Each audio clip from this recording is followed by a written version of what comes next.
Good afternoon, everyone. My name is Pastor Alex Horton. I'm the leading servant at the Longview Heights Seventh-day Adventist Church.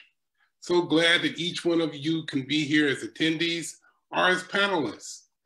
We want you to know if you are participants or one of the attendees, a participant, that you can listen, and in a certain time that you'd like to, you can chat in the chat. You can leave a question in the chat, or you can leave a question in the question and answer box so that we can ask some of our professionals these questions.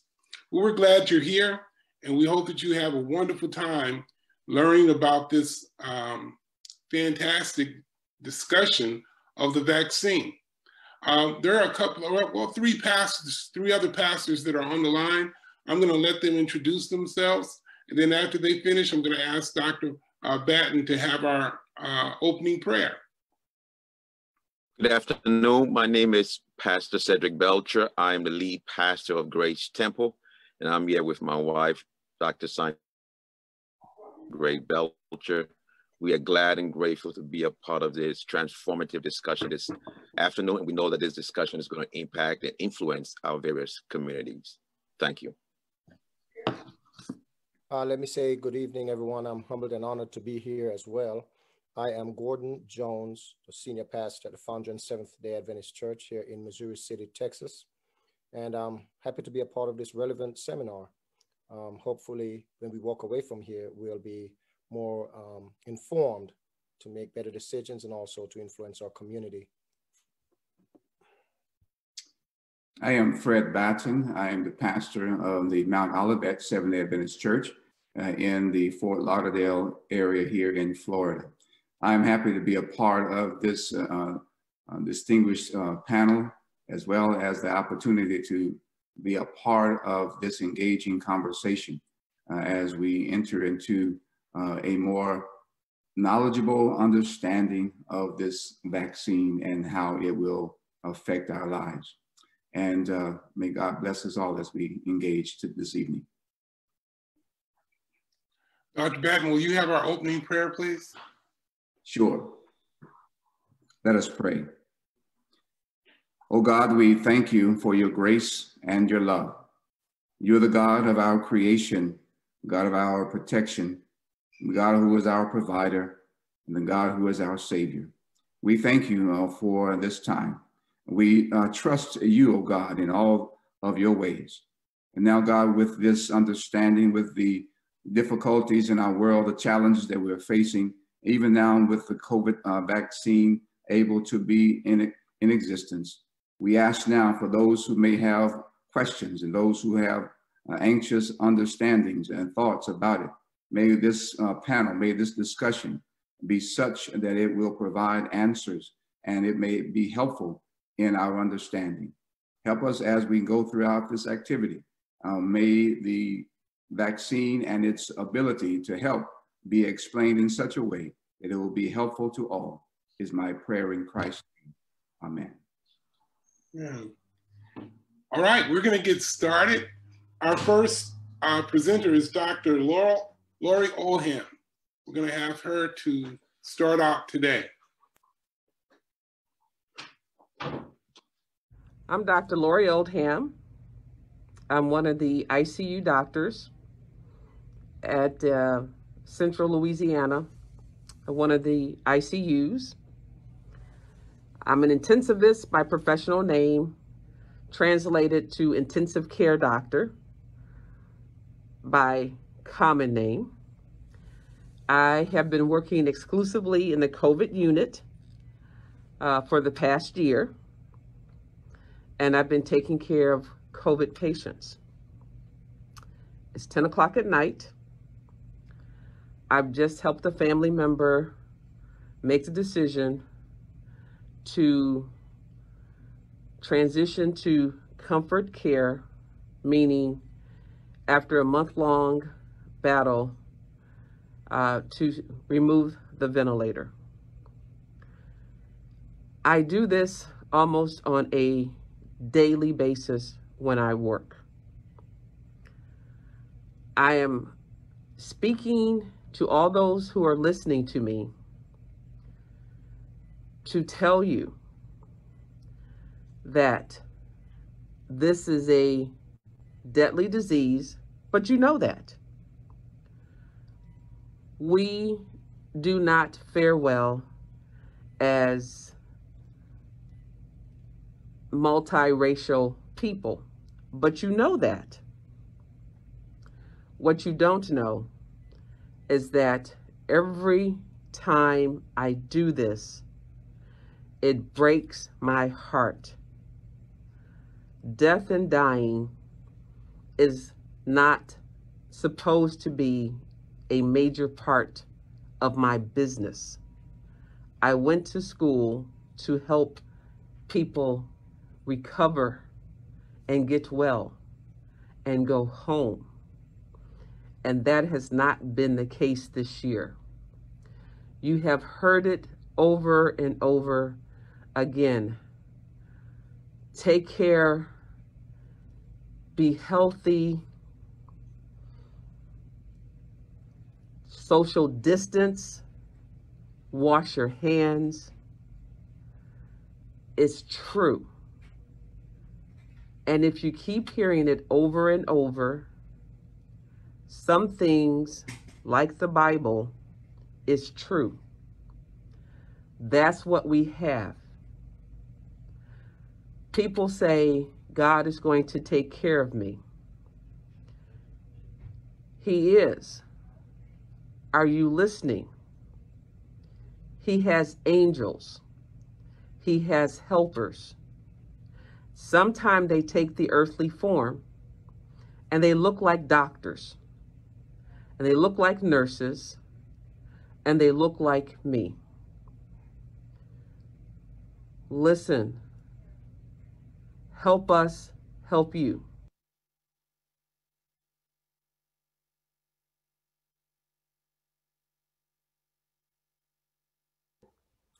I'm Dr. Donna Willis.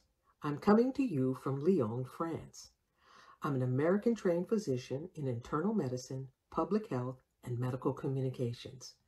I'm here to showcase my medical colleagues who will share with you facts versus fiction about the COVID-19 vaccines. Why, you might ask? Well, maybe you saw some COVID-19 vaccine misinformation on television or social media. Twitter, YouTube, Facebook, they're full of it. Perhaps you heard it from a friend, got it from a relative, an email, a text, or you're wondering silently to yourself, what are the true COVID-19 vaccine facts? No matter where you heard those claims or information about the vaccines, it might be making you leery of getting vaccinated. But if misinformation about the vaccines keeps spreading and making Black and brown people so fearful that they decide not to get vaccinated, more people, our people, could die. And the COVID-19 pandemic will last longer. Or maybe you just need information from people you trust. I and my medical colleagues are here just for you. Now, before we get into the COVID-19 nitty-gritty science, answer for me a few questions. 1, do you have any medical conditions? Diabetes, heart disease, lung disease, renal disease. 2, are you African American, Latinx, or multiracial? 3, do you know someone who has died from COVID-19, like I do, or who are COVID-19 long haulers? 4, are you older than 60? 5, do you want to return to being with your friends and family, all of them? 6, do you want to return to church, temple, mosque, eating out and going to events without fear? Now, if you've answered yes to any one of these questions, only herd immunity, You've heard that before. Herd immunity. 75 to 80% of the population vaccinated, you and me, giving us the ability to generate our own cellular protection against the deadly COVID-19 infection. Then, and only then, can we return to doing the things we enjoy most together. And it's the quickest way to do it without more death and disability and profound sorrow. So, this is why my medical colleagues have prepared this webinar especially for you. Now, here's what you're going to learn. What do experts say vaccines do to build up your immune system? What types of vaccines are available? And what's in the vaccine pipeline? How do the different vaccines work? And if I get vaccinated, what should I expect to happen? But more, we need you to help us stop the spread of COVID-19 vaccine misinformation. So let's get started. Dr. Christine Ince will reveal to you the origins of this life-saving vaccination science and how your immune system works.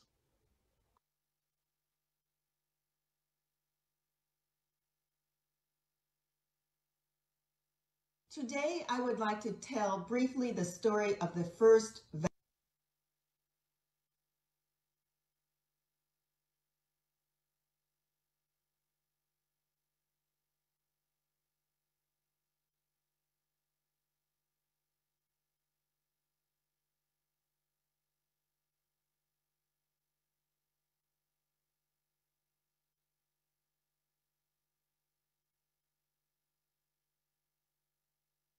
Today, I would like to tell briefly the story of the first vaccine and demonstrate how the body reacts to infections and vaccines.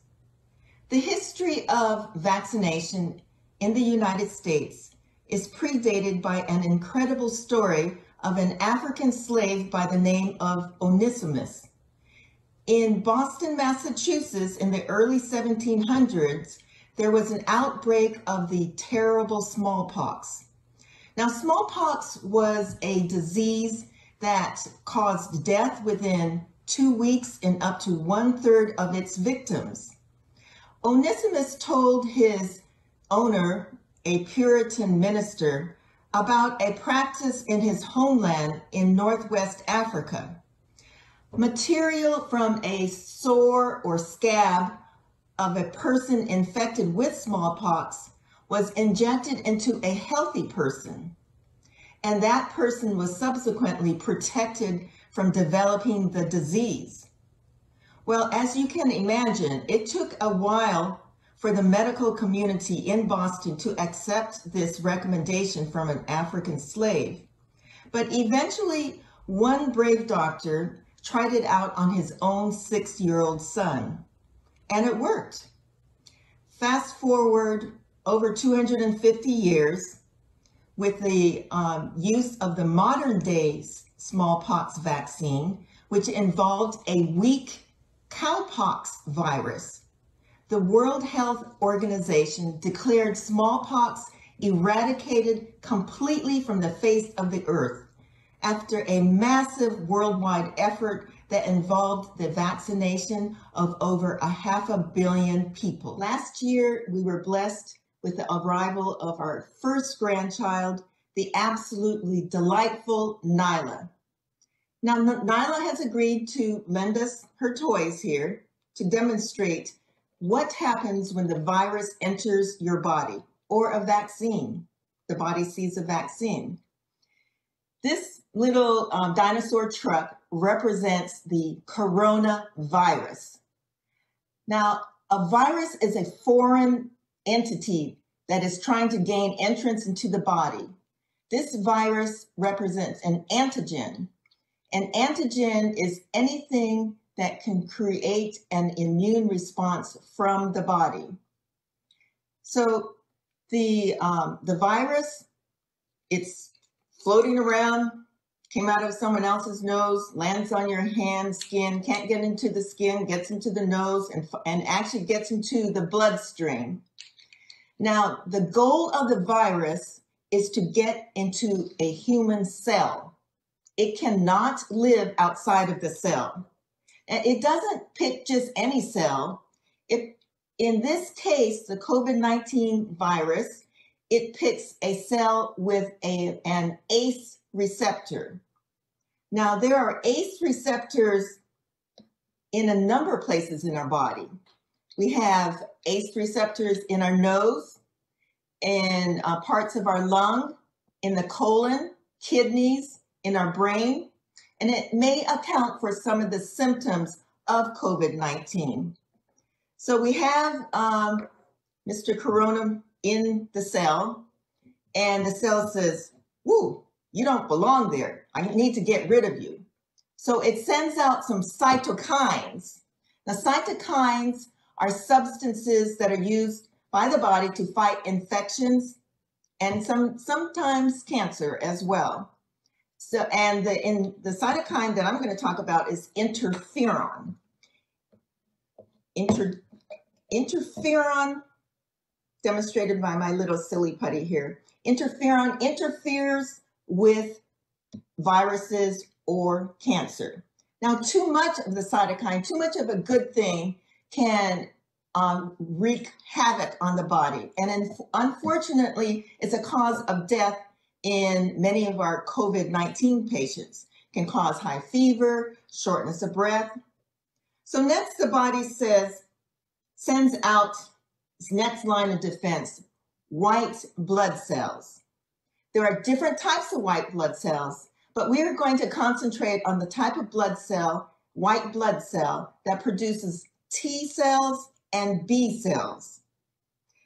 The helper T cell is one of the first cells on the scene to fight the infection. You may have heard of HIV disease. Well, HIV disease attacks the helper T cells. But the helper T cells are at some point accompanied by the killer T cells. Now, killer T cells, this is my favorite, represented by the killer T Rex. Killer T cells are designed to fight not only viruses, but cancer as well. As a medical oncologist, I find that absolutely fascinating. So we have the helper T cells, the killer T cells, and then they are followed after a while by memory T cells, represented by my elephant here. Memory T cells, after they see the infection the first time around, the next time it sees it or the vaccine, it knows what to do and goes into action. So we talked about the T cells.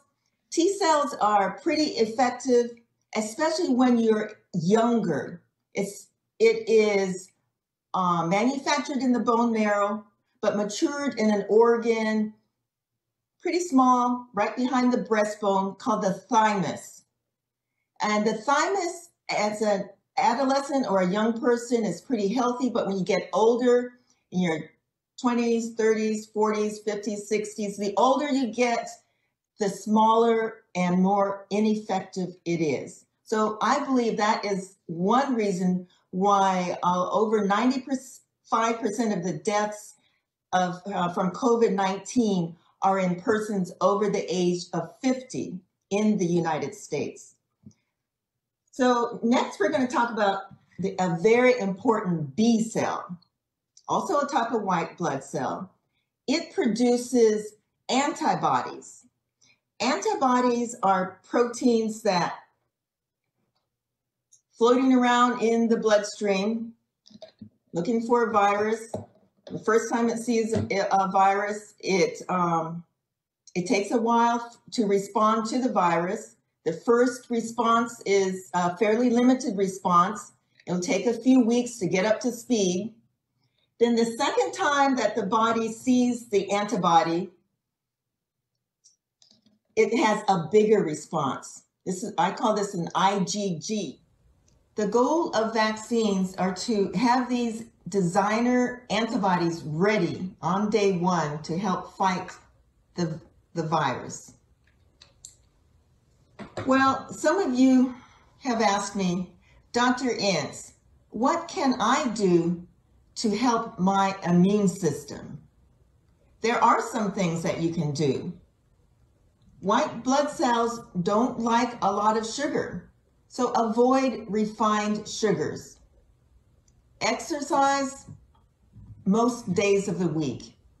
Keep the blood moving to get your immune system going. We recommend some sun in a safe fashion every day, as demonstrated by my sunglasses. If you can't get enough sun, then take a vitamin D supplement. We recommend getting adequate rest and avoiding a lot of stress. We believe that taking one day a week off to worship our Creator is a good idea. There are some studies that show that if you're under increased stress or are not getting enough sleep, you have an increased risk of contracting the common cold or viruses. So that's it. We thank you, Nyla, for lending us your toys. Next, we have a brief video from the Children's Hospital of Philadelphia.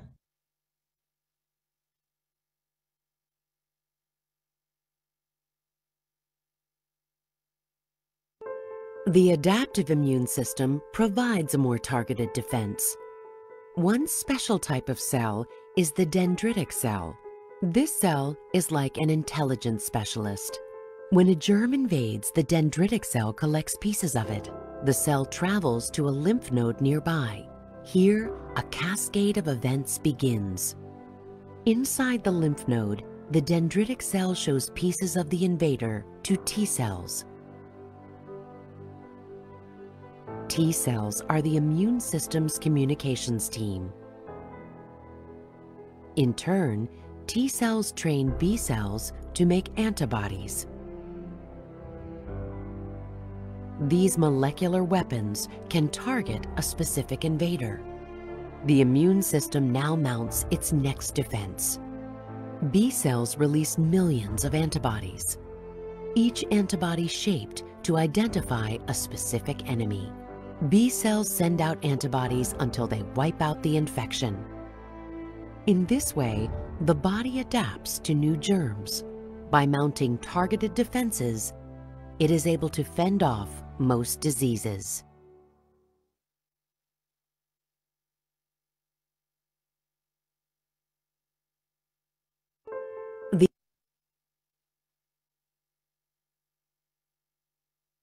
Hello everyone, my name is Vernetta Johnson and this is my husband Fred. We are both anesthesiologists currently practicing in Orange County, California. Los Angeles County and Orange County, California are currently the epicenter of COVID-19 in the United States.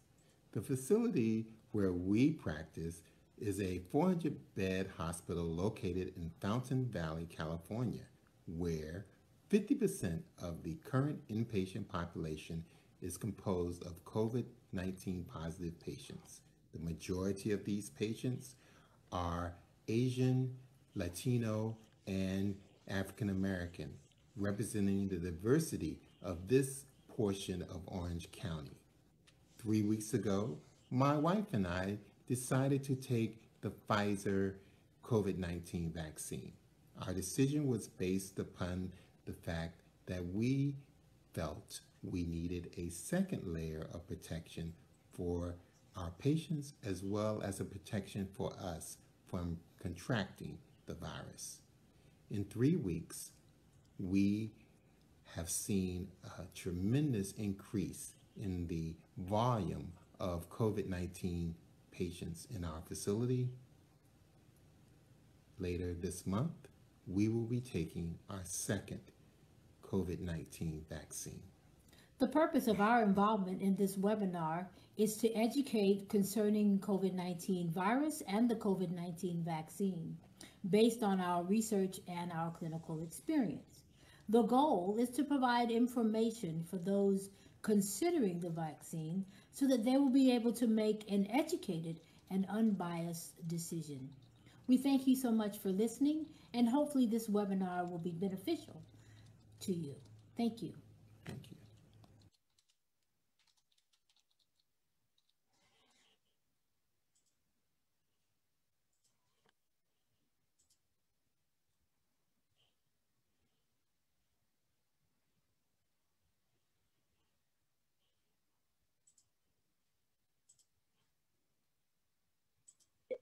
She is muted.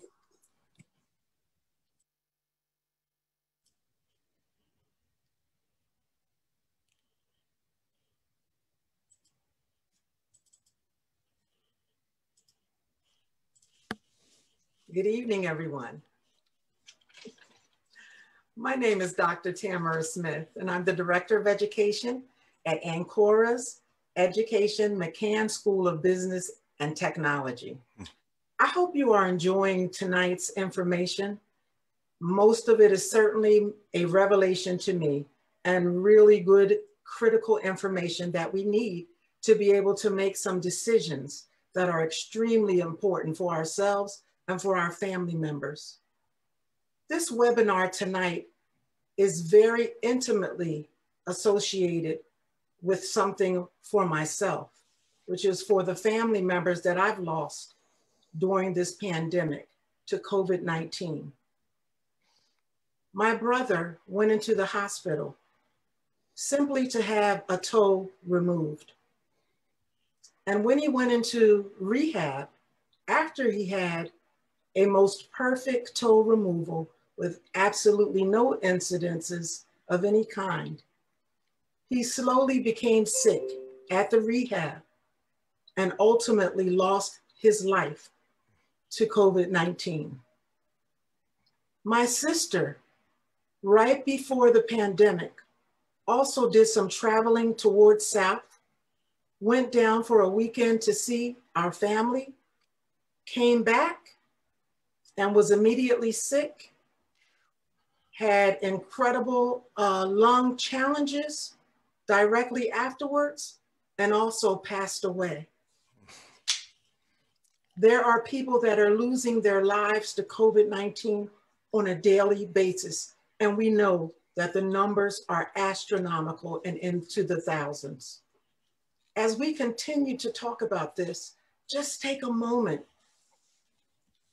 and begin to just thread all of this information together, figuring out what decision you can make that will best benefit you and your family. We have someone distinguished tonight to help us to figure out what we need to do and to give us a bit more information. And at this time, I'd like to introduce to you Dr. David Mushat. Dr. Mushat received his medical degree from Harvard Medical School and completed a fellowship at Tulane University School of Medicine and Infectious Diseases. And Dr. Mushat, what we'd like to ask you tonight is if you can begin to explain to us a bit about the current vaccines we are looking at, the Pfizer and the Moderna. Thank you, Dr. Mushat. Thank you, Dr. Smith. And I'd like to thank Dr. Ince for inviting me this afternoon. It's a real honor and privilege to be part of this group and to be presenting to the attendees. So I'm going to just briefly start out by showing you where we are with vaccines in the US. This is from the Centers for Disease Control. You can see that over 31,000 vaccines have been distributed and over 31 million, excuse me, and over 12 million doses have been administered. So we are making progress, but it's only a little bit over a third of the doses distributed. So we need to catch up in terms of getting the vaccine out there to people that really need it. So there are at least 68 vaccines in human trials around the world.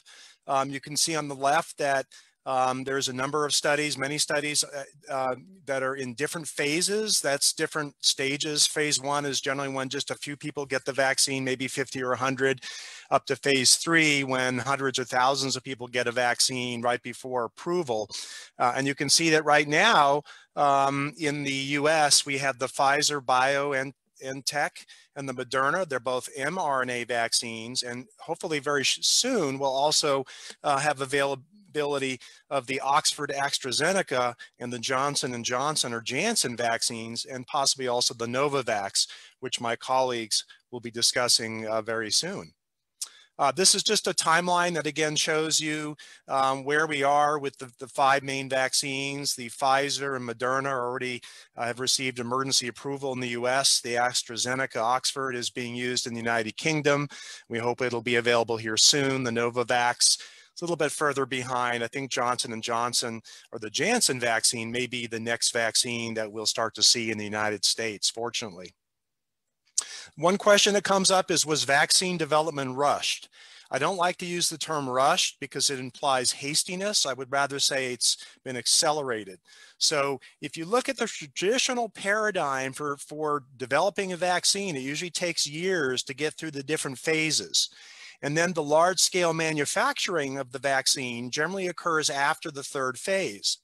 The difference this time around, and the reason that we had the vaccines a lot sooner, is not so much that we've been hasty, but we've approached this in a novel manner. What they've done is they've actually overlapped the first 3 phases. So instead of waiting for phase 1 to be completely done, we've moved into phase 2 and phase 3 much faster. And in addition, large-scale manufacturing by industry has occurred much earlier, before their vaccines are even approved. You might ask, well, how can they do this? Well, that's in part because the US government, BARDA, and other agencies have pumped more than $26 billion into these companies and their vaccines. It's a lot of money, but I think it was a very good investment because what it does is it mitigates risk for industry. Many companies would not have ramped up their production this quickly if they thought that there was a chance that their vaccine might not be effective, that it might fail, that it might not be approved. But by this investment from the federal government, they're able to get started much faster. And so in many ways, this is why we do have vaccines much sooner than we normally would. I think Dr. Ince has pretty well covered how vaccines work. In a nutshell, the mRNA vaccines are little bits of mRNA which are coated inside these fatty molecules, little fatty spheres, and then they're injected into our arm, into the muscle in our arm. And then what happens is they spread through the body, and our immune system, namely the antibodies, these chemical messengers that attack foreign invaders, basically form against the protein that the mRNA, that the body makes from the mRNA. And so that creates antibodies, and the antibodies are what protect us. That's our first line of defense. So that when we do get the virus in our body from an exposure, the immune system has already been forewarned. It's already been alerted, and it's ready to hit that invader very quickly. One good thing is that the mRNA vaccines are actually not entirely new. This is the first time that they've been approved for humans, but they have been tested in humans before for at least 4 other infectious diseases, namely rabies, influenza, CMV, and Zika. So there is a track record. They're also being looked at, and there's some promise for their use in preventing cancer or treating cancer, such as pancreatic cancer, prostate cancer, melanoma, leukemia. Very exciting.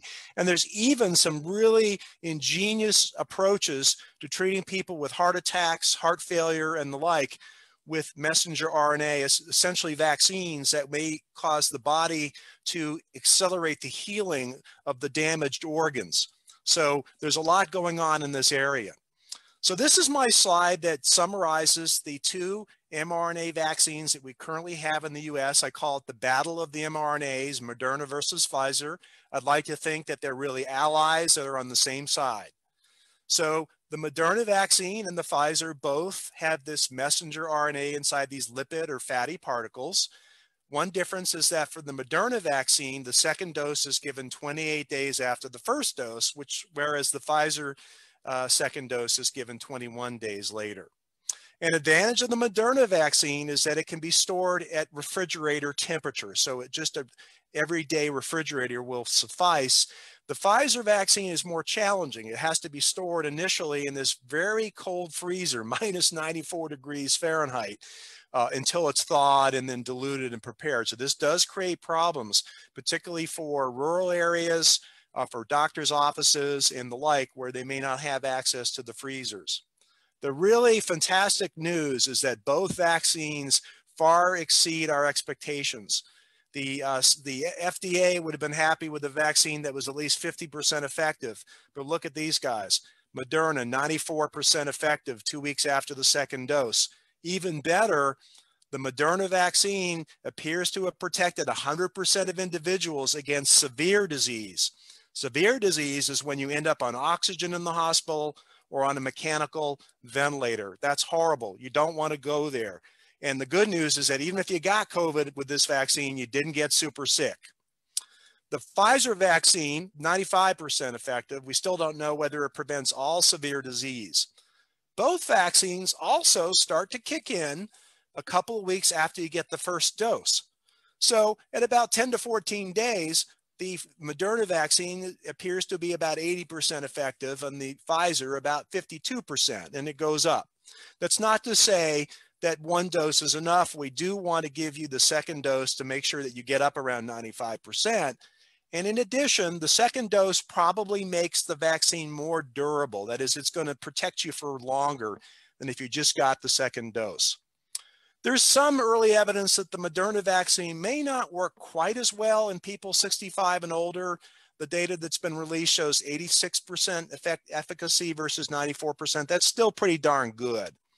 Both vaccines show similar effectiveness against across all genders and races, with the caveat that maybe the Moderna is not quite as good for the older 65 group. And then finally, most of the side effects are minor and very manageable. These vaccines I'm going to leave to my colleagues, Dr.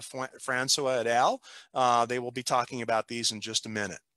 I think that's all, and I will cover side effects a little bit later. Thank you.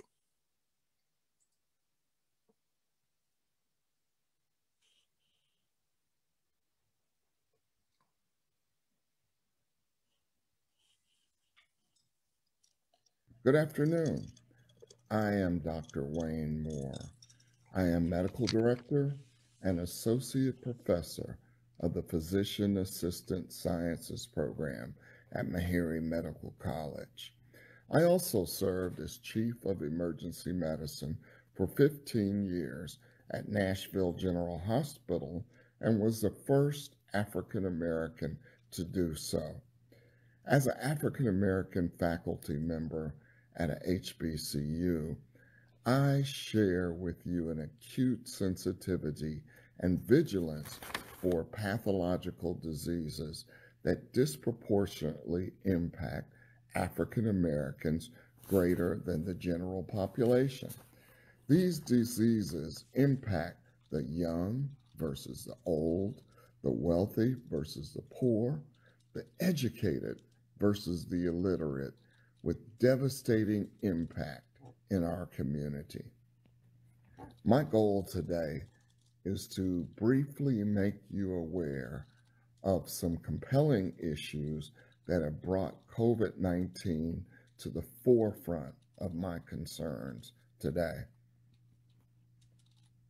COVID-19 first impacted me personally when my mentor and past USM president at Oakwood University contracted COVID-19 and within 2-day period died from it.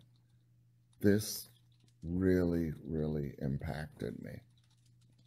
Also, as an emergency physician working day to day, treating patients who were suffering from high temperatures, pneumonias, severe shortness of breath, neurological disturbances, and the frustrations of critical care logistic issues caused me to focus on the prevention and cure of COVID-19.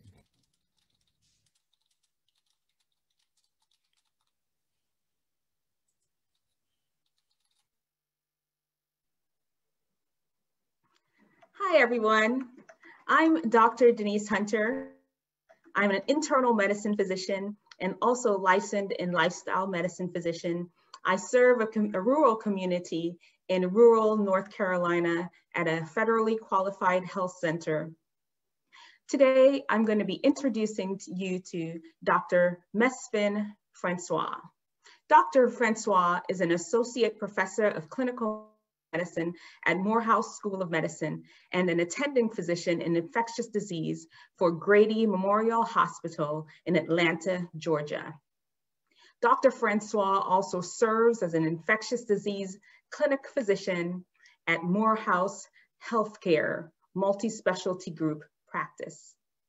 Dr. Francois has authored or co-authored several articles that have been published in peer-reviewed journals such as Infection Control and Hospital Epidemiology, Journal of Clinical Pharmacology, and AIDS Care.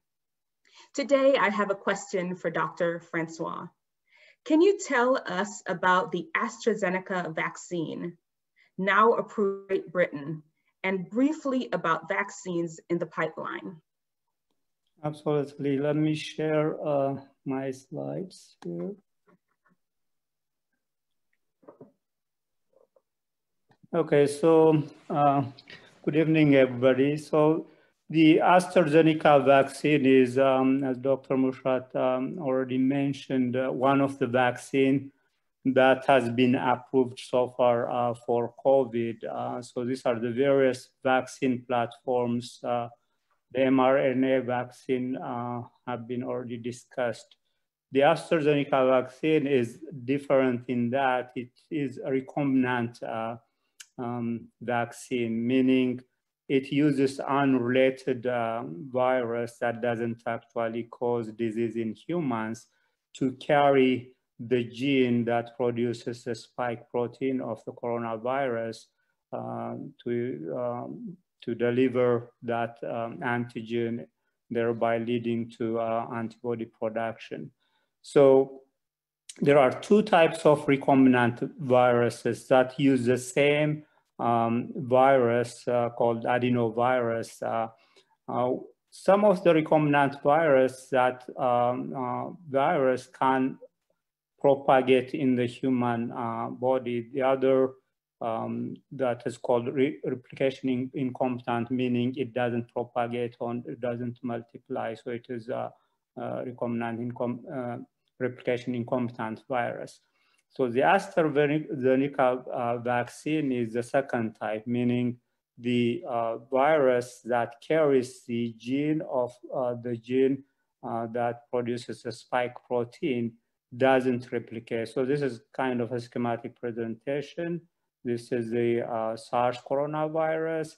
This crown type of things are the spike protein. So basically they cut the gene of that slice protein and they incorporate it into that adenovirus, chimpanzee adenovirus that is not capable of causing disease in humans.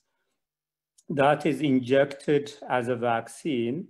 Basically what it does is the spike protein that was incorporated into the gene of the adenovirus starts producing from the human cell the antigens, which are the spike protein antigen. When they see the lymphocyte, as the other panelists discussed, when they see that our body starts producing antibodies.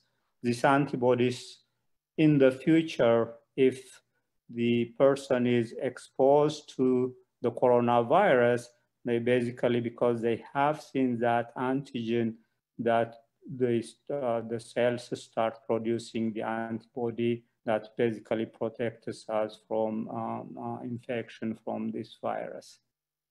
So in the study that led to this approval in the UK has been done in 4 centers, 2 in the UK, 1 in Brazil, and 1 in South Africa. Basically, in the preliminary analysis, meaning the study is still going on, but they did a preliminary efficacy analysis that involved about 11,000 of those participants, some who received the vaccine, some who didn't receive the vaccine. Most of the population in that, the participants were in the between 18 to 55 years. Excuse me, Dr. Francois. Oh. Yes. Yes, can you hear me? We're not able to see your slides. Oh boy. I did share the slide, sorry. Let me see.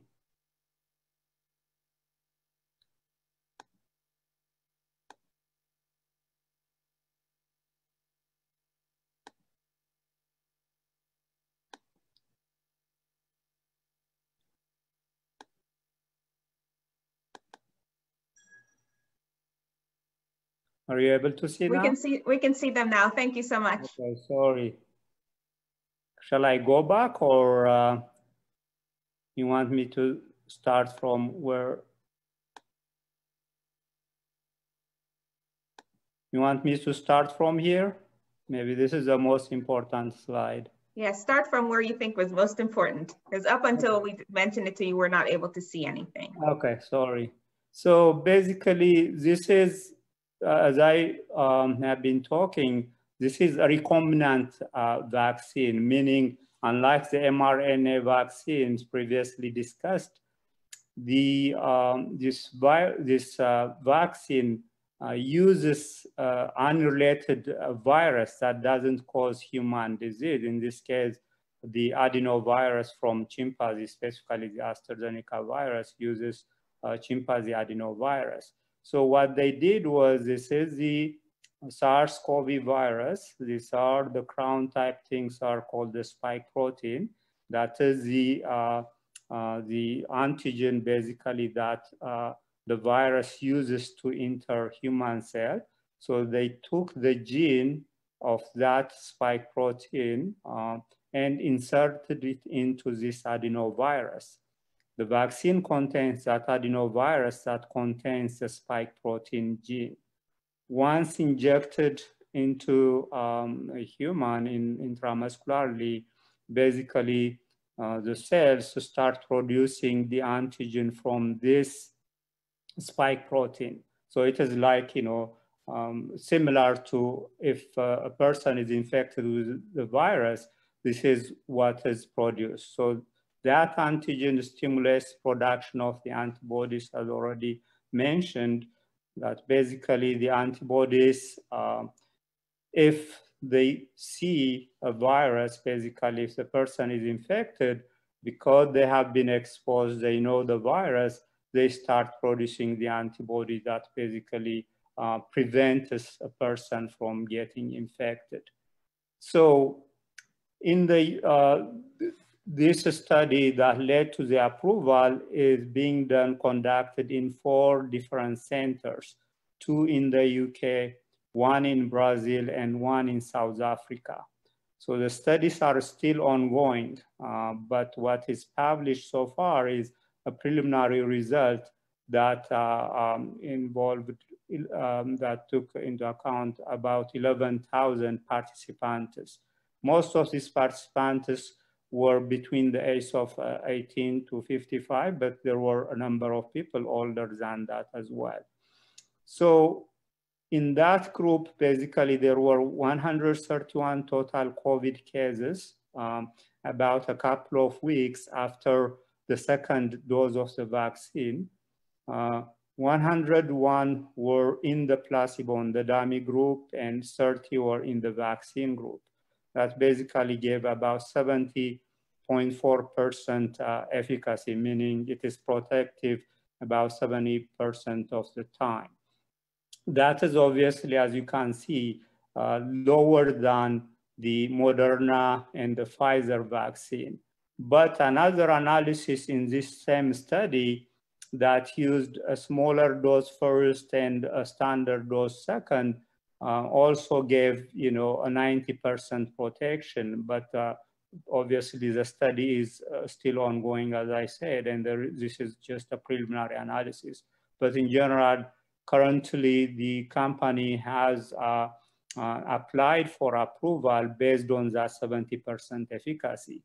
The advantage of this AstraZeneca Oxford vaccine is that it can be, unlike the Pfizer and the Moderna vaccine, one, it is cheaper, about $2 to $3 per dose. The other advantage is, that we'll come to discuss, the other advantage is it can be stored in a relatively higher temperature for about 6 months, up to 6 months, whereas the Pfizer and Moderna vaccine, they need cold chain for transportation and very cold temperature, almost freezing, above, low freezing temperature for storage. So the advantage of the AstraZeneca vaccine is, especially in the developing countries, it can be distributed easily and it is cheaper.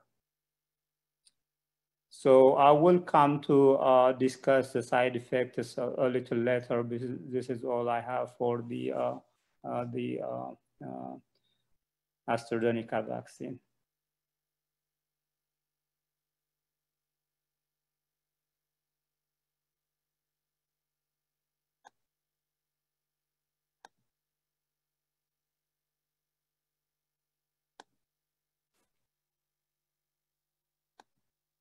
Learned a lot today about vaccines and how they can help us achieve herd immunity.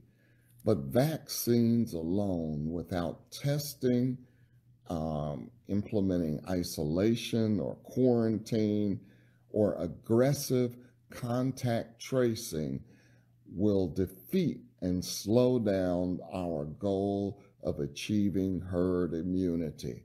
We've got to have all of those things together to help us to achieve herd immunity. Urgent cares are uniquely qualified in helping us to do this, because they are not like ERs and they're not like doctors' offices, but they can efficiently and effectively treat COVID-19 patients and do testing for COVID-19 patients. So remember to utilize our urgent cares in our battle against COVID-19. Thank you very much.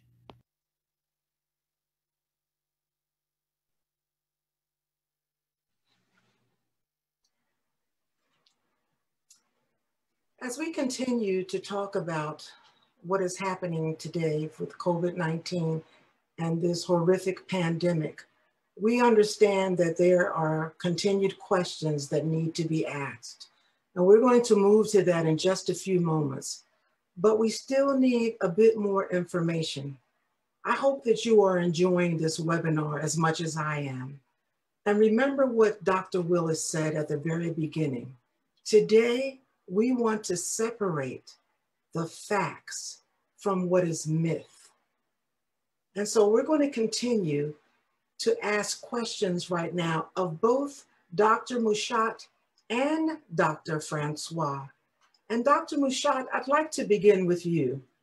If you could talk to us a bit about the side effects of the vaccines.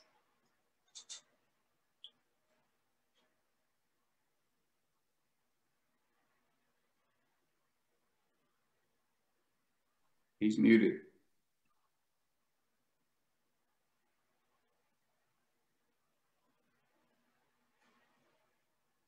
All right, I should be able to hear me now. Sorry about that.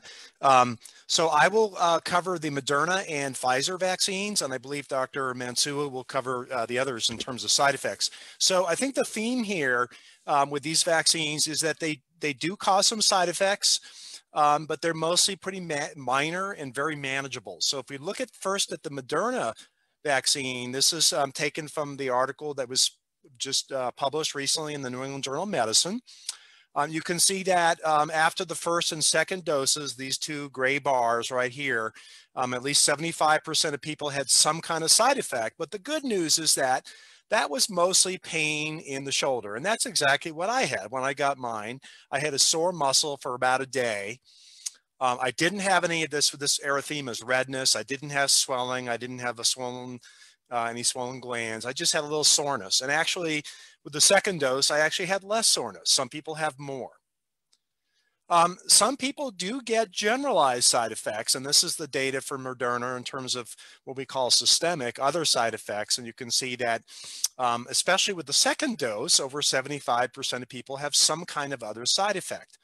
So, you know, maybe about 18 or 20% had some fever, low-grade fever. A few more people had headaches with the second dose, fatigue, muscle aches, joint pains, and some chills. Okay, you know, it can be a little unpleasant. I'm not gonna deny that, but you know, it's really a very small price to pay for protection, avoidance of being in the hospital, and avoidance of being put on a ventilator. It's just a horrible series of events that can happen, and has happened to so many of our fellow citizens. So I would welcome a little fever, chills over that horrible sequence of events. And then this is the data from another New England Journal article looking at local and the generalized side effects from the Pfizer vaccine. And so what you see here, it's very similar. About 65% of people on the left here in this red rectangle, you can see compared to placebo, had pain at the injection site. You know, kind of similar to the flu shot. I don't know about you, but I sometimes get a little pain in my muscle for a day or two, and then it goes away. And that's exactly what happened when I took the Pfizer shot.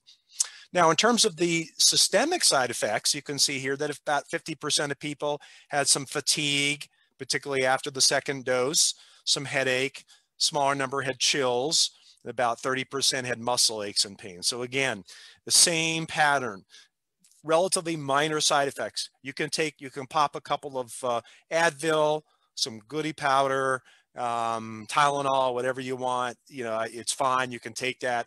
You're going to get over it in a day or two, and you're going to be just fine.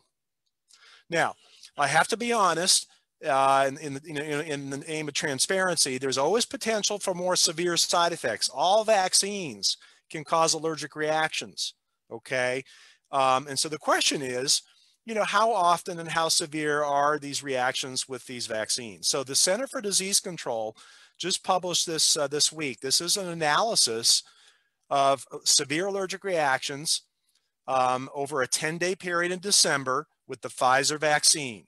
There were nearly 2 million doses given of the vaccine during this time period, and they were able to catalog 21 cases of anaphylaxis. That's a very severe allergic reaction where you get hives, trouble breathing, you know, swelling of your throat, and you usually have to be hospitalized or at least treated in the emergency room. So that worked out to about 11 cases of severe reactions per million doses. All right. So, you know, how does that compare with other vaccines? Well, the flu shot is about 1.2 cases per million doses. So it is about 10 times that. However, the good news is that 17 of those 21 cases were people that had history of serious allergies, okay? So if you don't have a history of allergies, it's very, very unlikely for this to happen. If you do have a history of allergies, what's going to happen is they're going to keep you, instead of 15 minutes, they're going to keep you for about 30 minutes at the vaccination site just to keep a close eye on you. Now, the good news is that in the people that they had follow-up information on, that's 20 out of 21 who had the severe reaction, all 20 fully recovered and went home. So, you know, honestly, I can say to you that I would rather take my chances. You know, and if I did have an anaphylaxis, they're going to have an EpiPen. They're going to treat me immediately. I'm going to recover and walk out of there. I'd much rather go through that than face this specter of this horrible virus that starts to make me short of breath. I end up on oxygen, then I might end up on a ventilator. And at that point, I know my odds of getting out of the hospital are not very good. This is very manageable. You may wonder, why are people having allergies? Well, one theory is that this chemical called polyethylene glycol, PEG, might be the culprit. This is the same stuff that many of us have to drink before we get our screening colonoscopies for colon cancer. The difference is that when you drink it, it's really very safe. It doesn't usually cause an allergic reaction, but when you inject it into somebody's body, you may be a little bit more likely to have a reaction. And just be aware that if you are allergic to something called polysorbate, it's another chemical, it is closely related to this PEG chemical, and therefore you want to tell vaccinator that this is the case. I will mention briefly, this has not been well vetted, but there are reports out of Norway, this is from Bloomberg News, of some people, elderly people who died after the COVID vaccine. They were all mostly over 80, 85, but some were above 75. This has not been looked at. It hasn't been analyzed. We don't really know exactly what the time course was. So there's no proof that the vaccine caused this. However, I will say that, you know, when you have a group like this and they were frail, they often had underlying health conditions, you know, in all likelihood, if you vaccinate tens or hundreds of thousands of people in that age group in nursing homes, some of those people, unfortunately, are going to pass away anyways in the next week or two. It's just going to happen. So we do need to drill down and see if there's any relationship.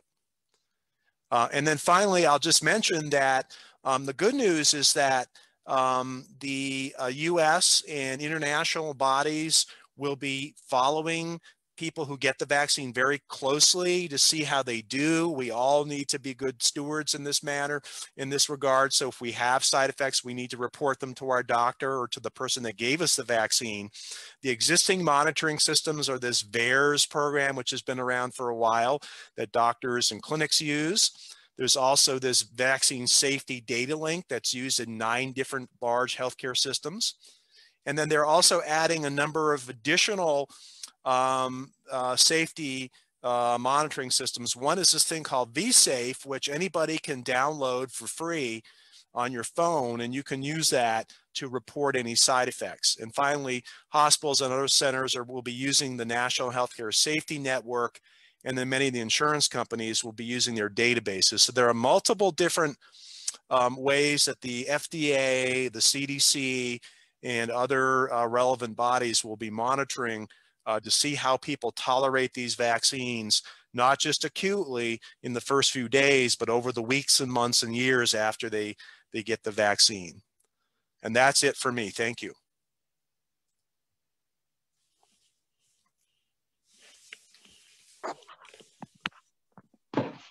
Dr. Mushat, that was incredibly comprehensive information. A lot of information that we need. My pleasure. Like to ask the same question about the timeline and side effects and safety of Dr. Francois for the Moderna vaccine. Okay, let me see. Okay.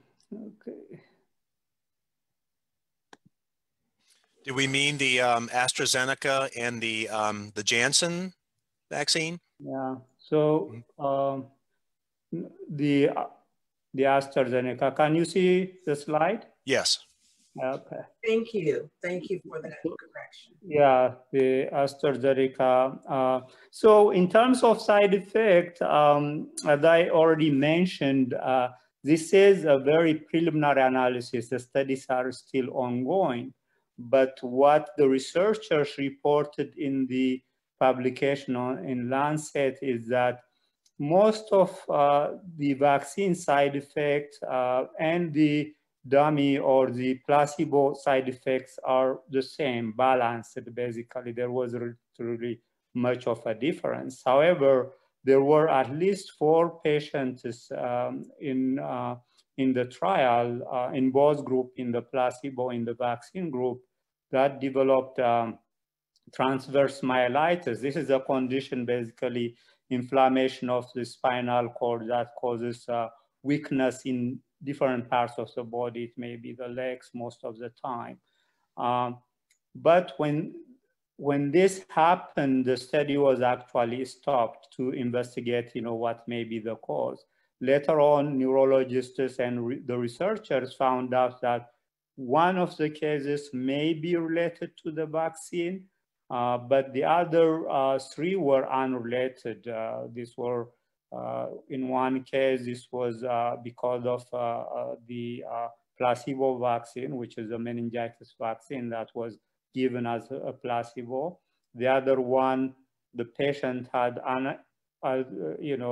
before unrecognized multiple sclerosis. So they attributed that transverse myelitis is because of the multiple sclerosis. And by the way, all these participants recovered or they are improving. As a result, they started the vaccine.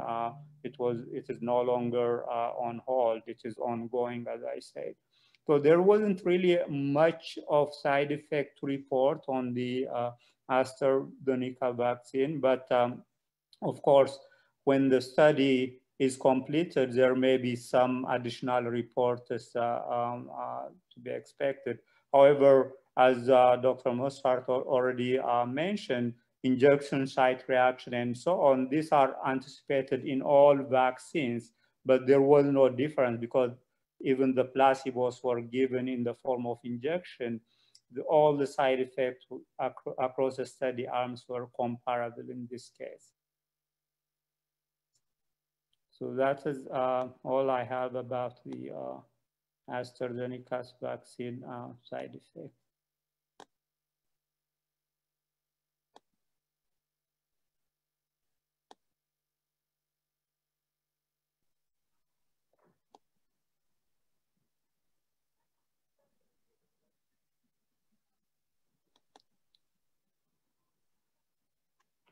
We'll go into the video by Dr. Gloria Westney.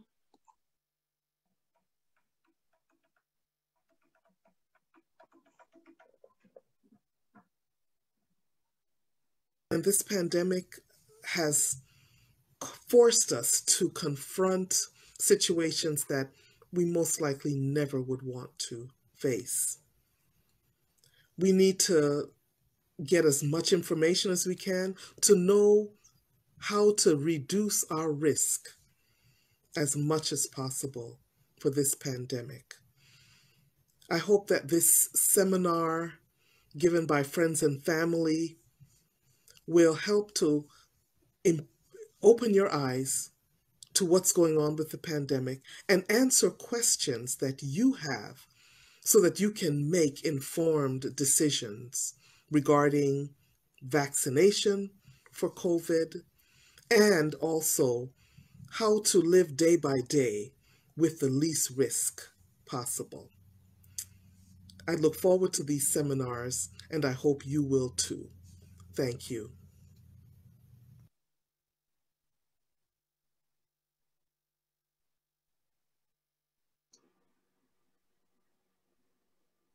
As we continue on, this is the most important part of our webinar this evening. And first, I'd like to make sure, are we having the segment from Dr. Moore? Dr. Moore, are you going to talk about testing, tracing, and isolating? Okay. I think that video was shown. Okay. Yes, but again, it is important. And we do see people at urgent cares with symptoms that are not as serious as those that would present to hospitals. Thank you for that.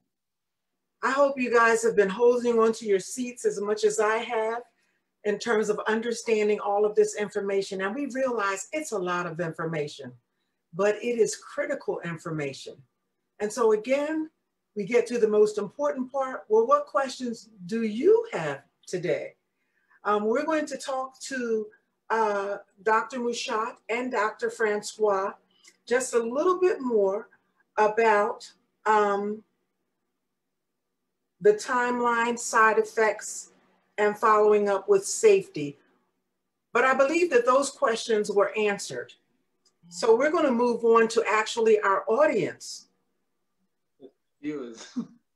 Our audience and our viewer questions and dealing with the facts. So do we have any questions that are available tonight by our audience in the chat box? Tamara. Yes. Let's start off by asking Dr. Mushat a question that one of the viewers asked, and they asked, will this vaccine change your DNA? Dr. Mushat. Happy to answer that, Dr. Ince. Absolutely not. These vaccines, as I mentioned, have been around for a number of years. They've been studied by scientists, and they've looked at what they do in our cells. And the simple fact is that the mRNA does not go inside the nucleus. It just goes inside the outer part of the cell. And this has been shown before. So it does not have any way of really getting inside. And even if it did, there's no enzyme to convert it into DNA. The HIV, you see, is different. It's got an enzyme, reverse transcriptase enzyme, that cleverly changes or converts that RNA into DNA. And that's why HIV gets into our genes and becomes a chronic incurable illness. This virus is very different. So no, I have no concern about that.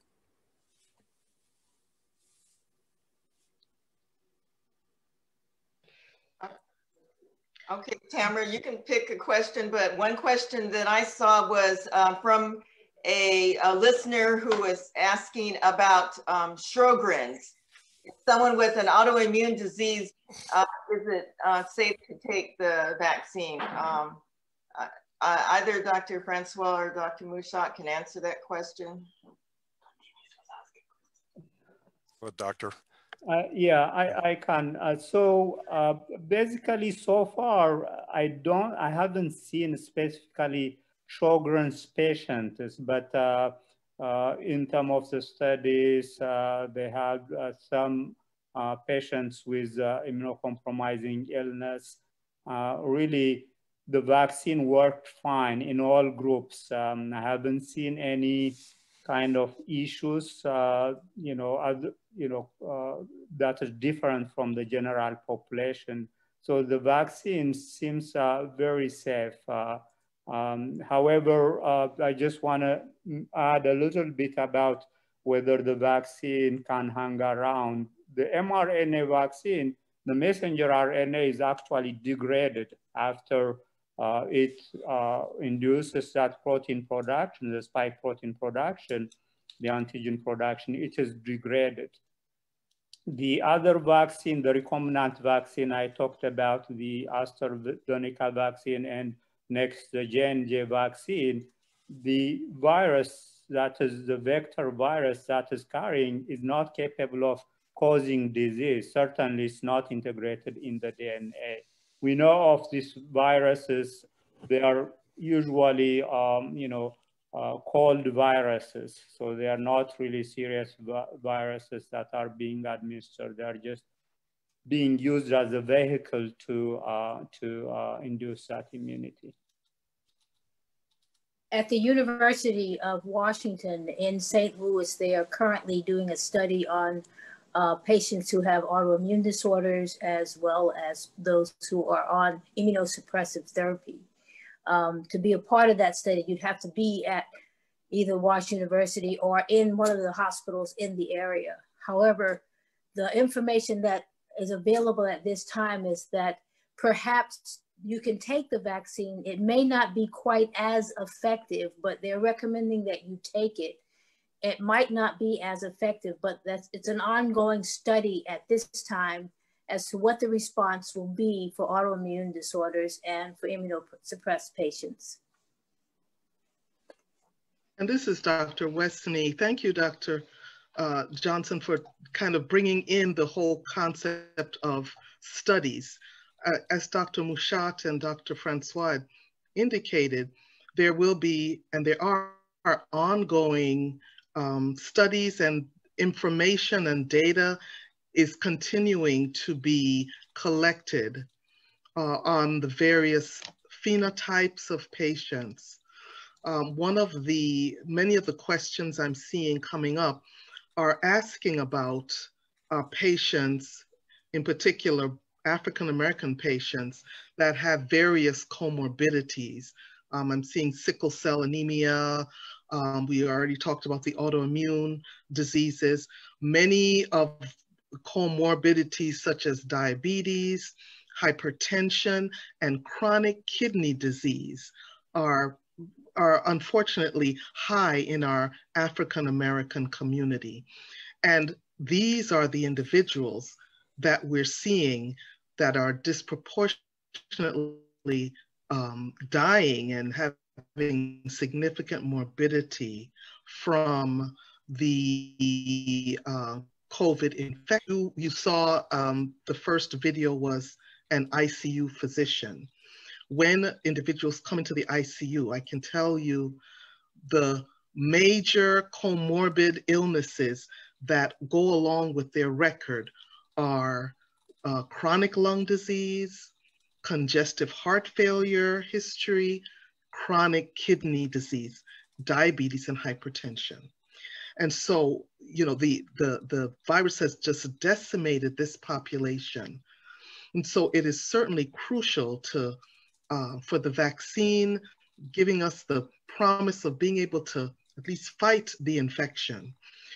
When you go to take the vaccine, you will be asked about your history. If you have a history of any allergic reactions to medications, that is certainly picked up, and that data is collected and will continue to be assessed. So I'll stop there, and we'll continue to look to see if we can be more specific with giving you information on the comorbidities that individuals have when they are making the choice of getting vaccinated. Dr. Mushat, how can we tie what's happening to us with COVID-19? How can we tie this in to our health? What can we do? Does a healthier lifestyle make a difference when it comes to the attack of COVID-19? Well, that's a really good question. You know, I think that, you know, we don't know for sure how lifestyle and diet and things like that might protect us, but it would seem common sense that, you know, certainly social distancing, good nutrition, good rest at night, getting a good night's sleep, getting a little bit of sunshine, as Dr. Ince had mentioned, which increases our vitamin D levels, either not drinking alcohol or drinking with moderation. All these things, you know, sort of combine to make our immune system stronger and healthier.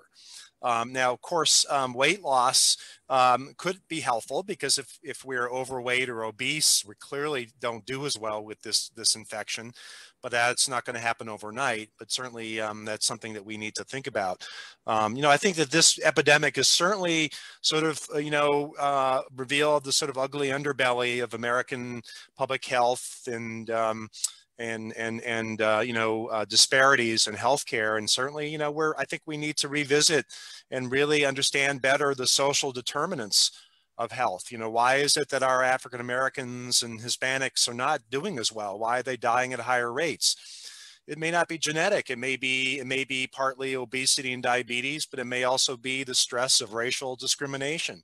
You know, we know now that you know, babies born to mothers that are, you know, in living in places where there's discrimination and social stress can inherit, you know, that stress effectively and make them less healthy. So, you know, as a nation, we need to come to grips with this.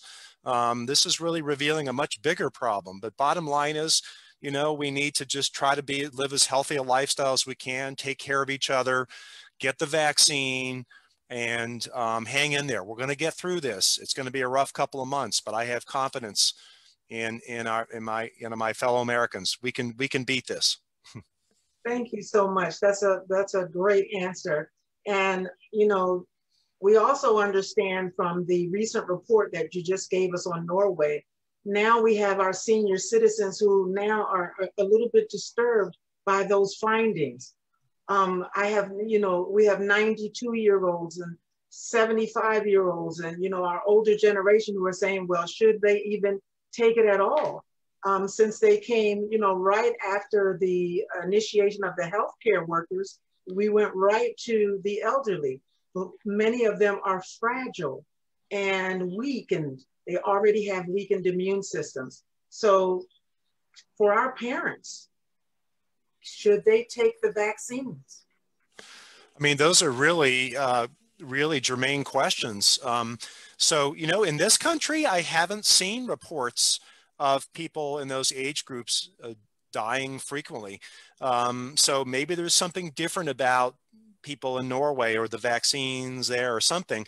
You know, we have to be very careful about these media reports because they're not very, there's not a careful analysis of what happened. And when I had answered somebody's question in the Q&A, I said, look, when you give hundreds of thousands of vaccines to people 75, 80, or 90, people are going to die in days or weeks because they're unfortunately going to pass away anyways due to aging and heart disease and stroke. And so that's sort of expected. And it's entirely possible that these people they've reported were people that would have died anyways from old age. So let's be careful and not, you know, throw the baby out with the bathwater. Yeah, we need to be, you know, we need to put our science hats on here. It's always good to be skeptical. I couldn't agree more. You know, be cautious. I think that people in those age groups should talk to their provider, their doctor, or their nurse practitioner, or whoever, you know, talk it over. Don't feel, you know, if you're worried, you don't have, it's not an emergency. You don't have to do it right away. But on the other hand, you know, the chances of dying from COVID, if you get exposed and you're 90 years old, are really, really high. And, you know, I don't know, I'm not 90 years old, but I think I might be willing to take the risk of the side effects to reap the benefits from the vaccine. I would agree with you wholeheartedly. And I would add that study in Norway showed that there was not any direct correlation with the vaccine. It was just associated with it. Right. But I would also take into account if this senior is out and about and has a large exposure to individuals, I would opt to get the vaccine. If they're isolated and have no exposure, then they may want to take it off. But if they're out and have exposure. The other thing that I wanted to bring up is about comorbidities. People that have comorbidities, like myself, I have heart disease. There is no real contraindication for taking the vaccine. And I would urge those individuals who have heart disease, kidney disease, hypertension, to go ahead and not let that be a barrier to your taking the vaccine. I just want to shed some light on the report. So there is British Journal of Medicine, BJMA, published you know, a small report regarding this Norway patient. What they say in that report is there wasn't really, most of these people were nursing home, very frail patients who would probably have died anyway, unrelated to the vaccine.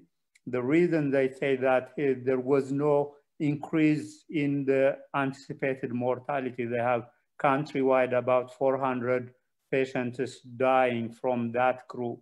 So that didn't change as a result of the vaccine. So they feel this is just coincidental. Obviously, this is early and needs to be looked at closely, but it doesn't look like the early report shows any vaccine-related condition causing death. Thank you, Dr. Francois. I see Dr. Willis back on. And Dr. Willis, I just wanted to ask you, there has been a question that so many have asked from around the country. And it's not so much a question as it is a statement of fact.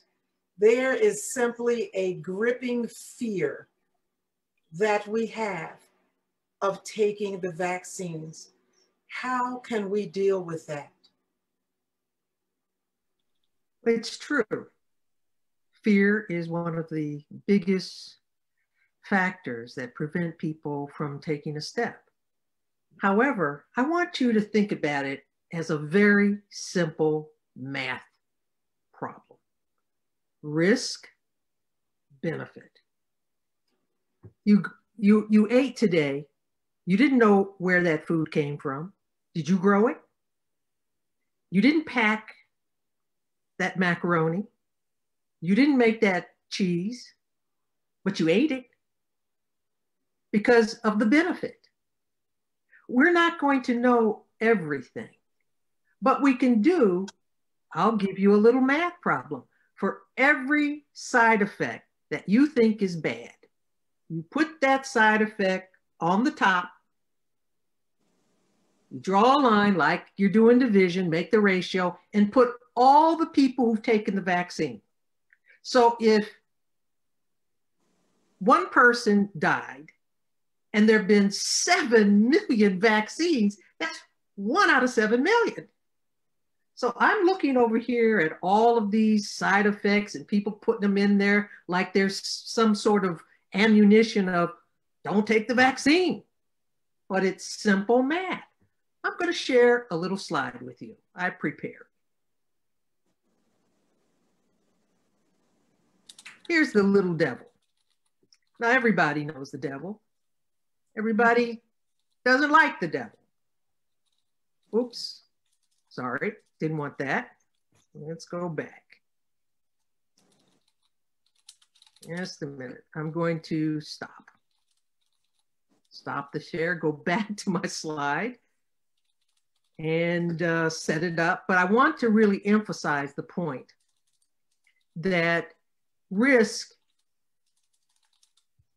is something that we can all manage. We don't have to be afraid of these vaccines.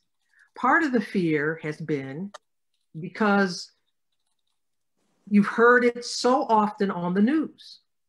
Part of it has been because of what you think about the president. But none of that has anything to do with really the vaccine. There's also something that they've done at Johns Hopkins. You can go to the website, you can Google, where am I in the vaccine line? And what it is, it's a good COVID-19 risk tool. You can go and check what are your risks. You can put in, answer a few questions, and they'll say high or low. There's another one from the New York Times. That's a risk factor. If you want to look and see where is your risk, and if you're high in the risk, the vaccines are for you. It's so important I think about it. I think about my mother. I'm here in France. I cannot see my mother in Alabama because I can't get on a plane. That hurts. That's been 1 year of not seeing my mother. How many of you have not seen someone, or if you've gone out, you're just worried about who you're around? Herd immunity is our only way out of this. And the safety and the efficacy of herd immunity is only achieved. I'm going to repeat that, only achieved with vaccination. So you may want to ride out the global pandemic in your house, in a cave, wherever. I'm getting my vaccine because I'm getting on a plane and I'm going to see my mother in Alabama. Amen. The risk of COVID is real. The benefits of the vaccines are real. And the side effects you've all had if you've taken a vaccine. These vaccines have had the same side effects that all vaccines have had. And some of the vaccines that we depend upon have also had some adverse reactions that you wouldn't like. Can we say that they're 1,000% safe? Can we say that they're 100% safe? All I can tell you is that based on the millions of people who have taken them so far, you're safer to be vaccinated. And with solidarity, that's a word we use in France. Solidarity, we're all in it together. With solidarity, we can stop this pandemic. Maybe we need a vaccine that's called the New Zealand vaccine. Cooperation, mask up, wash your hands, keep the distance. They have such a low COVID rate because cooperation. Yes. So since we don't cooperate as well, we better cooperate with the vaccination so that we can get on with life. Thank you, Dr. I wanted to address the elephant in the room because there are conspiracy theories out there. And African Americans, we tend to look at those because that's just what we do. Everybody does.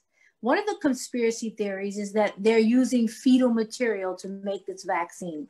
And that's an absolute false thing, but people believe that. The other thing that's out there is that this vaccine somehow will implant a chip in your body and you'll be monitored by the government. So these things need to be dispelled. We're scientists. We understand the pharmacology of it all, but most lay people are not. So in their minds, especially Adventists, you know, we have this thing about the chip in your forehead or in your hand, and some people take that literal.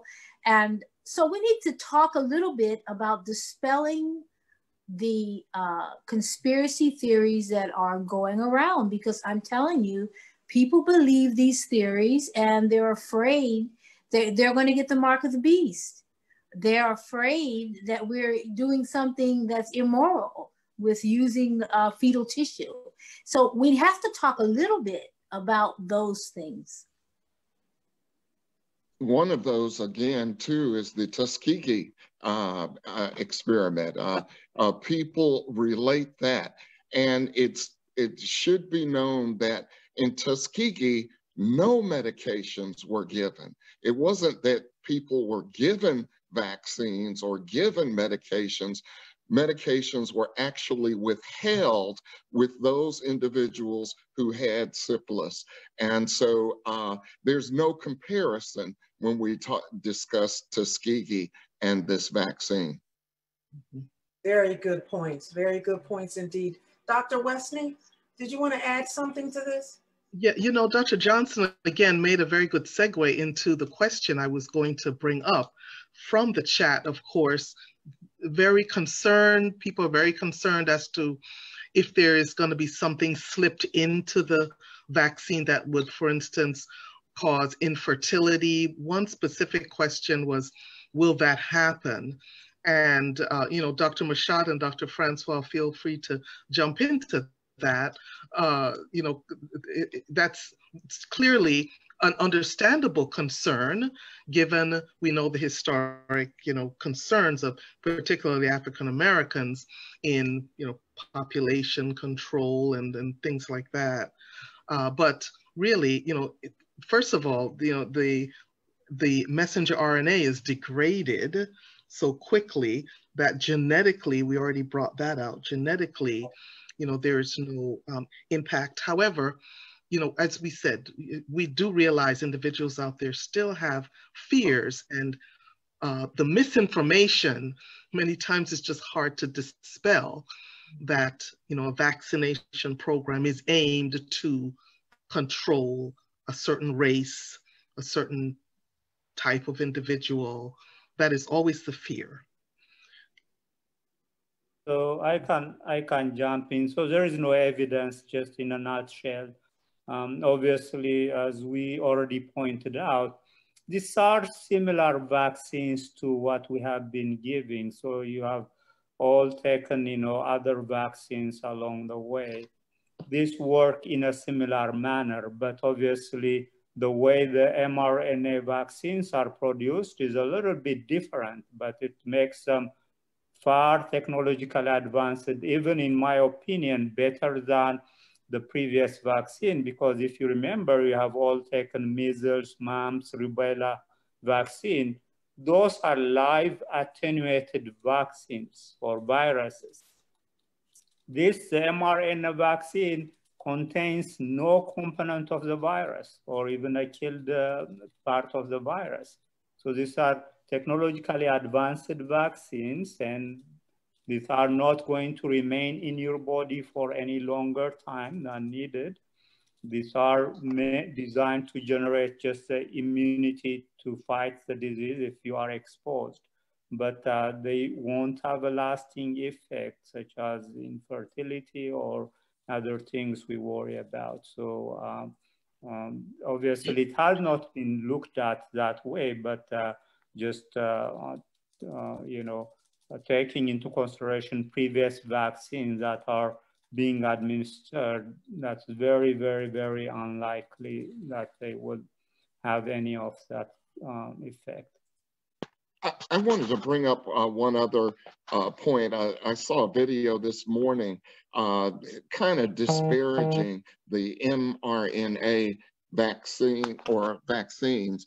And these individuals were saying because they were not traditional live attenuated vaccines, that they were somehow more dangerous than previously live attenuated vaccines. And can you address that for us? Yeah, I can. So when you take live attenuated virus, basically you are putting the virus, injecting the virus into your body. And we know from the past, some of the attenuated vaccines, for example, the polio vaccine, actually ended up causing disease. That is why we got rid of the live attenuated polio vaccine. We give only the killed vaccine now. So it is actually a big advantage not having any component of the virus in the mRNA vaccine. So these are really technologically advanced vaccines, and these are safer than, I would say, safer than most of the vaccine we have been taking since growing up, since childhood. Dr. Mashad, is the vaccine a cure for COVID-19? No. So the vaccine doesn't essentially treat the virus. That's something totally different. If you get sick and you have infection with COVID-19, there are some treatments. There's an antiviral, remdesivir. We give people steroids to prevent them from getting even sicker. There are the monoclonal antibodies, which people should be aware of. You can sometimes get those in hospital emergency rooms and special clinics that are set up. And that's something you want to think about if you are diagnosed with COVID, but you're not sick enough to be in the hospital. That is, you don't need oxygen. And it's early. It's within, say, 3 or 4 days of your diagnosis, and you've been sick for well under 10 days. You might benefit from these monoclonal antibodies. The jury is still a bit out on exactly how effective they are, but it does seem that they actually prevent people from getting sicker and going into the hospital. But no, the COVID vaccine simply prevents you. Now, if you get the vaccine, and let's say you get exposed to COVID 10 to 14 days later, it's theoretically possible that the vaccine might attenuate your infection. It might start to kick in while you're also incubating the COVID vaccine, the COVID virus, and perhaps it might protect you from getting sicker. We really don't know. That's just speculation. Thank you so much. Are there any other questions? Tamara, can I just follow up on that? And Francois, there are questions also as to how long the antibody protection will last, or do we have any idea about that we can inform our audience? Excellent question.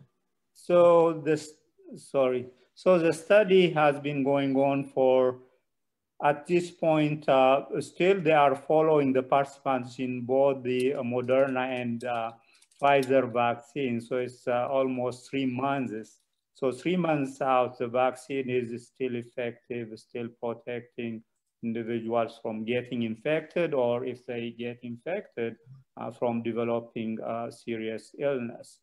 But the Moderna CEO, recently I heard him talking in the news, they believe that, they don't have, of course, evidence, but they believe that with the pattern of the antibody concentration, the cell-mediated immunity that is generated as a result of the vaccine, he thinks it may be protective for at least 1 year.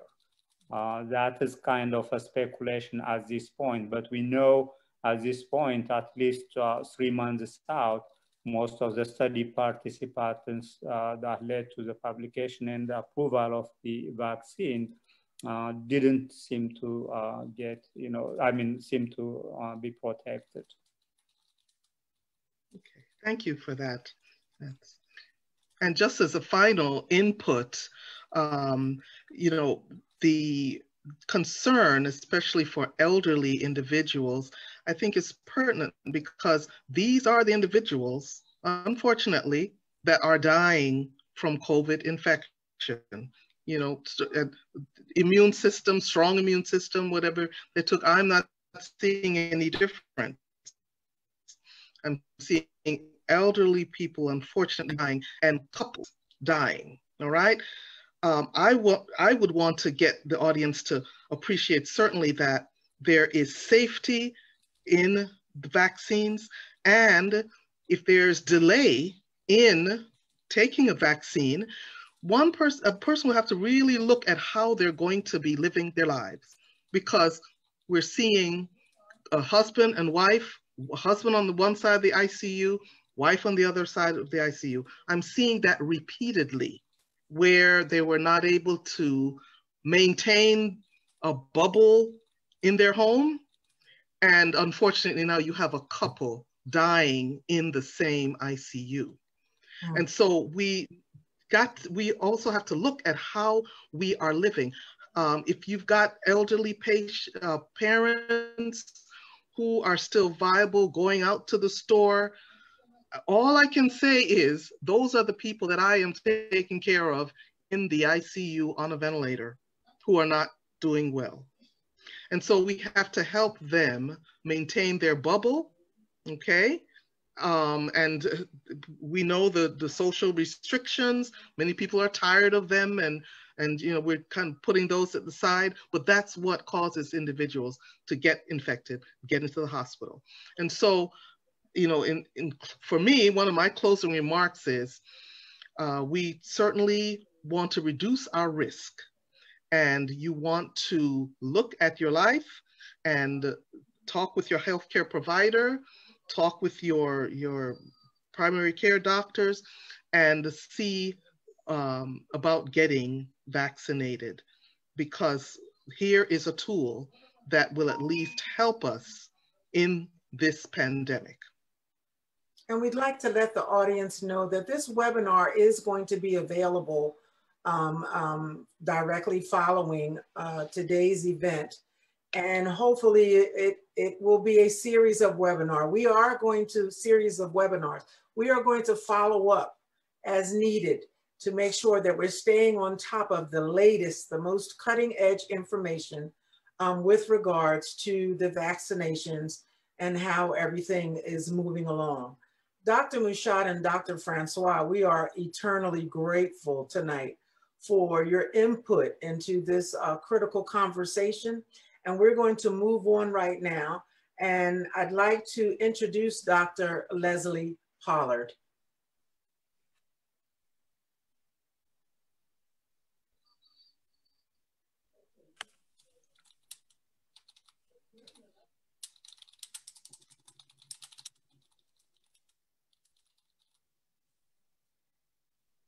Friend Dr. Christine Entz, greetings from Oakwood University, and to all of our colleagues who are engaged in the fight against the COVID-19 virus. I want to take a moment as president of Oakwood University to make a statement that is very clear and very unequivocal. I know that there's been lots of conversation, and I'm not trying to persuade anyone to do anything against their will, but I know that there's been lots of conversation in our community about whether or not we should take the vaccine. Let me just say to you that I personally, as soon as it is available, I will be taking the vaccine. Here is how I made my decision. When we look at the course of the virus, we can see a number of fallouts from the virus. I was with a friend recently, as a matter of fact, the president of Advent Health, and he made a very interesting statement. He said, you know, colleagues, we are watching people die from every stripe, from every strata of life. We're watching young people, old people, black people, brown people. We're watching rich people, poor people. The virus seems to have its way depending upon the host that it infects. And then he said this, and it really struck me. He said, gentlemen, from my work at Advent Health, looking at what is happening, 54 hospitals, 80,000 employees. This is not a disease that you want to get. And in that moment, it was something about the way he said that to this group of leaders that I thought to myself, I do not want to get this disease if I can avoid it. And so for me, I know what the fallout will be. Some will say, well, we shouldn't, and it's foreign, and it's all of these things. But let me just suggest to you, brothers and sisters, that as we think about the future, it depends upon which risk we want to take. This is the way I've thought about it for me and for my family. I know what risks are involved with the vaccine, and I have heard of the risks of the virus. I'm going to take my risks by getting the vaccine, which we believe is 95% or so effective, and then I'm going to ride it out from there. So for me, I will be taking the vaccine. I encourage you to think very, very carefully. Think very carefully about whatever decision you wish to make, and we will be supportive, of course. I also want you to think about many of the underlying conditions that are within our community and how the disease seems to ravage our community in disproportionate numbers. And when you think about that, you pray about it and you make your decision. But as for me, I have been through that process. I will be taking the vaccine.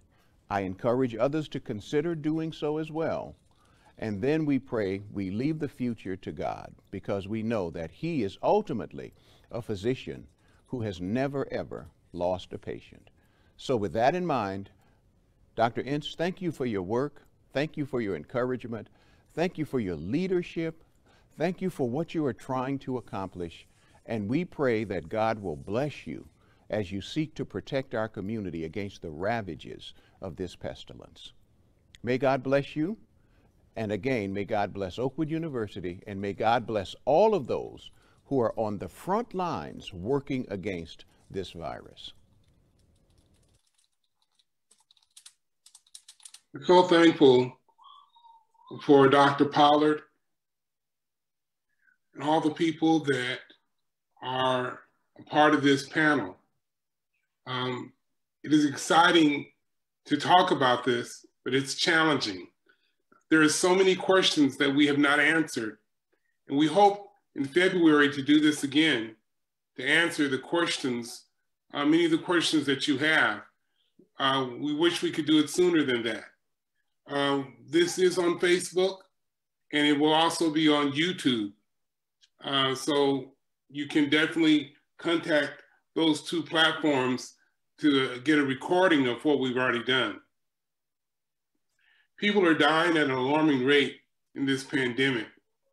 We must do something to defend ourselves from this novel coronavirus. We have been given a lot of information here tonight, and I'm thankful for the information. Notwithstanding, the final choice is yours. The professionals have explained the way the vaccine allows our immune system to fight against this virus, but you should consider and continue to research and to ask questions. We are all concerned about the side effects and must make a decision that may be a risk to some degree. So you need to pray about it and ask for divine guidance. We should follow these 8 laws of health that we believe: nutrition, exercise, water, sunshine, temperance, fresh air, rest, and trust in divine power. Thank you so much for being a part of this as a panelist, or just your participation by listening in. Please be safe, be faithful, and may God continue to bless you.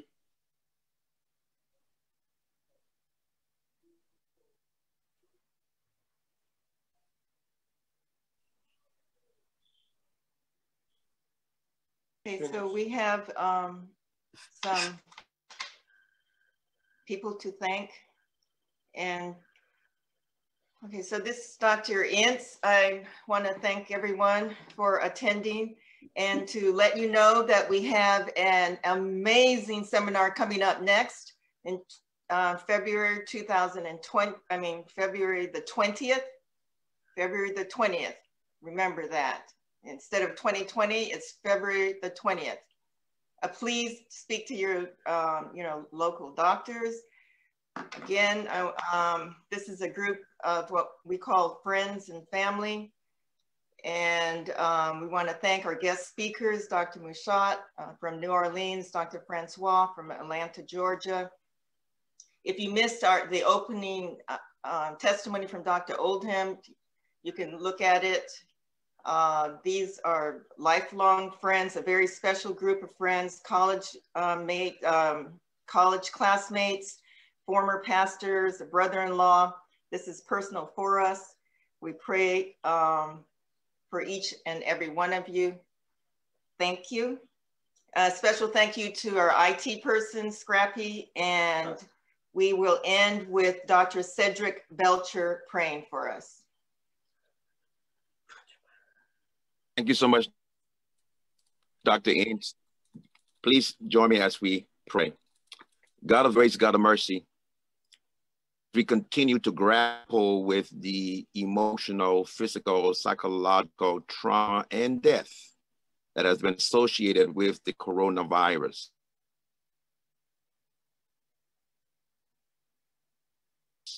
We thank you on this app has provided us information, has shared with us information that we need to examine in order to make that critical decision for our friends, our families, and our communities.